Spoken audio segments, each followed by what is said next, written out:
தர்மம் பற்றி அனைவரும் சிந்திப்பார்கள். சிலர் தமது தர்மம் பற்றி சிந்திப்பார்கள். வேறு சிலர் மற்றோரின் தர்மம் பற்றி பேசுவர். அடுத்தவரின் அதர்மம் பற்றி விவாதித்துக் கொண்டே இருப்பார்கள். தர்மம் குறித்து சிந்திக்காதவர்கள் அகிலத்தில் எவரும் இல்லை என்றே கூறலாம். ஆனால் தர்மம் என்பதன் உண்மை விளக்கம் யாது? அதனை யாரேனும் புரிந்து கொண்டார்களா? தர்மம் மானிடருக்கு பிற மானிடர்களோடும் பரந்த இந்த சிருஷ்டியோடும் சுகமாக வாழும் ஞானத்தை தருகிறது. ஆகையால்தான் தர்மம் நிலவும் ஸ்தானத்தில் மனிதனுக்கு எப்போதும் அமைதி கிட்டுகிறது. அதை தாம் அனுபவித்ததுண்டா? மனிதரின் அனைத்து போராட்டங்களையும் தர்மம் அழிக்க வல்லது. ஆனால் உலகில் வாழும் அனைவரும் போராட்டம் இல்லாமல் வாழ இயலும் என்பது எவ்வாறு சாத்தியமாகும்? சற்று சிந்தியுங்கள். அன்பு நிலவக்கூடிய ஒரு இடத்தில் போராட்டம் மூள இயலுமா? ஆம் என்று கூறுவீர்கள், போராட்டம் மூளும்.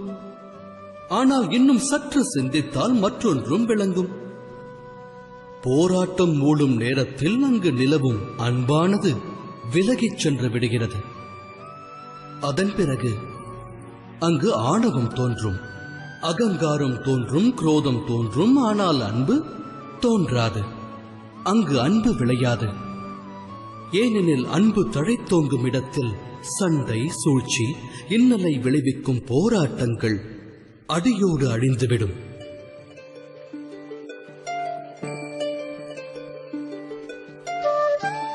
அப்படிப்பட்ட அன்பானது அகண்ட அகிலமெங்கும் வியாபித்து மனிதரில் மட்டுமல்லாது ஹிருதயத்தை உடைய அகிலத்தின் அனைத்து ஜீவராசிகளிலும் ஆட்கொள்ள நேருமாயின் குரோதமும் போராட்டமும் தோன்ற இயலுமா?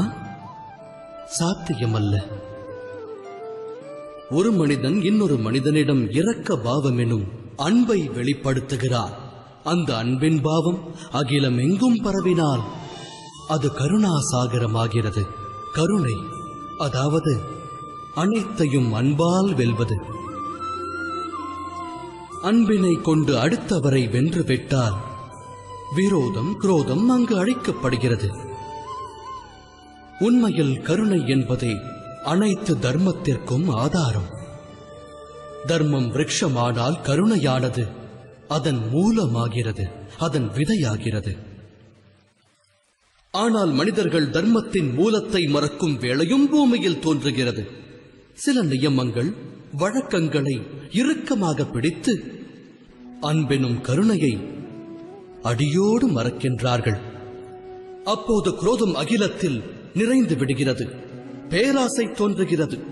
சூழ்ச்சி, விரோதம், ஆணவம் உருவாகிறது. இவை அனைத்தும் அதர்ம லட்சணங்கள். அவ்வேளைதனில் பகவான் புவியில் அவதாரம் எடுக்கும் தருணம் வருகிறது. உண்மையான ஞானத்தை அவரே வழங்குவார். தமது வழக்கத்தை தர்மம் என சிலர் எண்ணிக்கொண்டிருக்கிறார்கள்.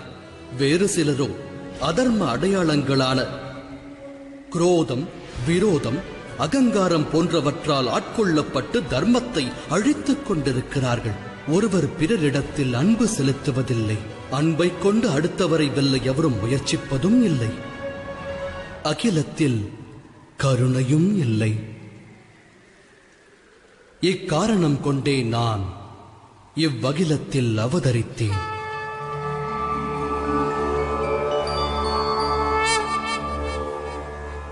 பரித்ராணாய சாதூனாம், அப்பாவிகளுக்கு முக்தி அளிப்பதற்காக, விநாசாய சதுஷ்கிருதாம், தவறான வழியில் நடப்போரை வேரோடு சாய்ப்பதற்காக,